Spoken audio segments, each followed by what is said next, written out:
শেখ হাসিনা দেশ ছাড়ার পর বাংলাদেশ জুড়ে চলছে চুরি, ডাকাতি, ভাঙচুর, মানুষ খুন।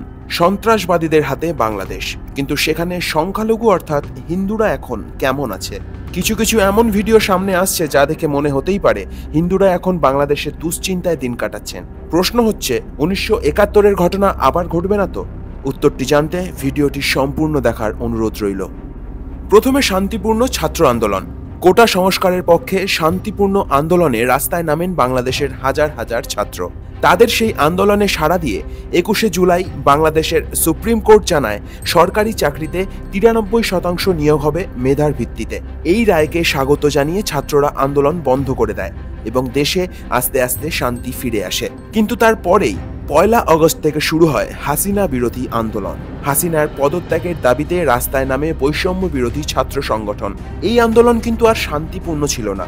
আগস্ট মাসের 4 তারিখ অগ্নিগর্ভ হয়ে ওঠে বাংলাদেশ। মারা যান প্রায় 300-র বেশি মানুষ।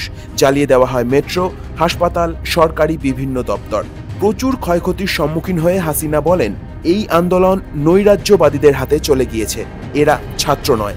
সত্যি, হাসিনা দেশ ছাড়ার পর যে ভিডিওগুলি দেখা যাচ্ছে তাতে স্পষ্ট যে পেটে বিদ্যা বুদ্ধি নিয়ে ছাত্ররা এমন আচরণ করতে পারে না। গণভবনে ঢুকে যেভাবে লুটপাট চালানো হয়েছে, সমস্ত জিনিস চুরি করা হয়েছে, এগুলো ছাত্রসুলভ আচরণ নয়। চেয়ার, টেবিল, সুটকেস, ফুলের টব, সোফা, হাঁস, ছাগল, অ্যাকোরিয়ামের মাছ, ওয়াশিং মেশিন, শাড়ি, কম্বল, এমনকি বাদ যায়নি শেখ হাসিনার ব্রেসিয়ার। এরা মোটেও ছাত্র নয়। চোর হতে পারে, সন্ত্রাসবাদী হতে পারে, তবে ছাত্র নয়। এতেই শেষ নয়, সব ছাপিয়ে ভারত সহ বিশ্ববাসীর মনে ধাক্কা মেরেছে আরও একটি ছবি। ঢাকা সুপ্রিম কোর্টের কাছে বঙ্গবন্ধু শেখ মুজিবুর রহমানের বিশাল মূর্তির মাথায় উঠে তার মুখে হাতুড়ি দিয়ে আঘাত করছে কিছু মানুষ। জ্বালিয়ে দেওয়া হয়েছে মুজিব মিউজিয়াম, আগুন লাগানো হয়েছে স্বরাষ্ট্রমন্ত্রীর অফিস, পুলিশ হেডকোয়ার্টার এবং বিভিন্ন সরকারি দপ্তরে। এই সমস্ত কিছুর মধ্যে চরম দুশ্চিন্তায় দিন কাটাচ্ছে বাংলাদেশের সংখ্যালঘু সম্প্রদায়।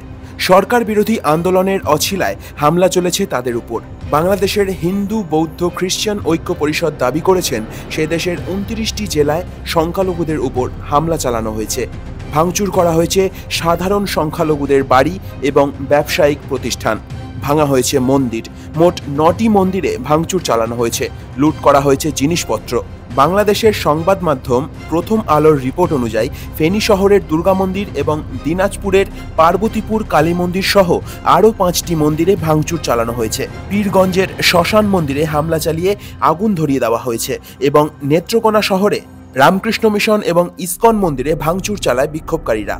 এই সমস্ত ঘটনার পর বাংলাদেশ সেনার তরফ থেকে কিছু ফোন নাম্বার প্রকাশ করা হয়। হিন্দুদের উপর হামলা হলে সেই নম্বরে ফোন করতে বলা হয়। বাংলাদেশের বিভিন্ন মন্দিরের নিরাপত্তার দায়িত্ব নিজেদের কাঁধে তুলে নেয় আন্দোলনকারী শিক্ষিত পড়ুয়াদের একাংশ।